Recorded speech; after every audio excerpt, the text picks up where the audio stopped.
23।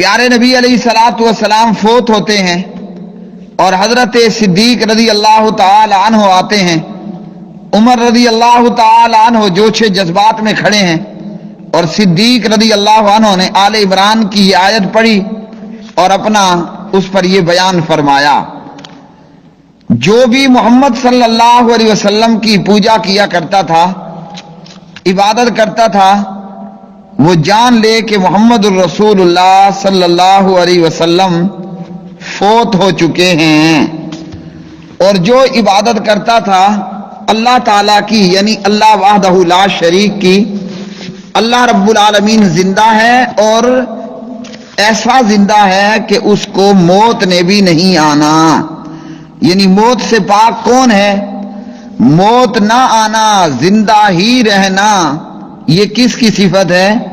یہ کائنات کے پروردگار اللہ تعالیٰ کی صفت ہے کہ وہ زندہ ہے اور ایسا زندہ ہے کہ جس کو موت نے نہیں آنا. اور اللہ کے علاوہ یہ آسمان، یہ زمین، یہ کل کی کل کائنات، ان سب نے مرنا ہے. سب کو اپنے اپنے وقت پر موت آ کر رہے گی. ابھی تک ہمارا چینل سبسکرائب نہیں کیا تو ہمارے چینل کو سبسکرائب کر لیں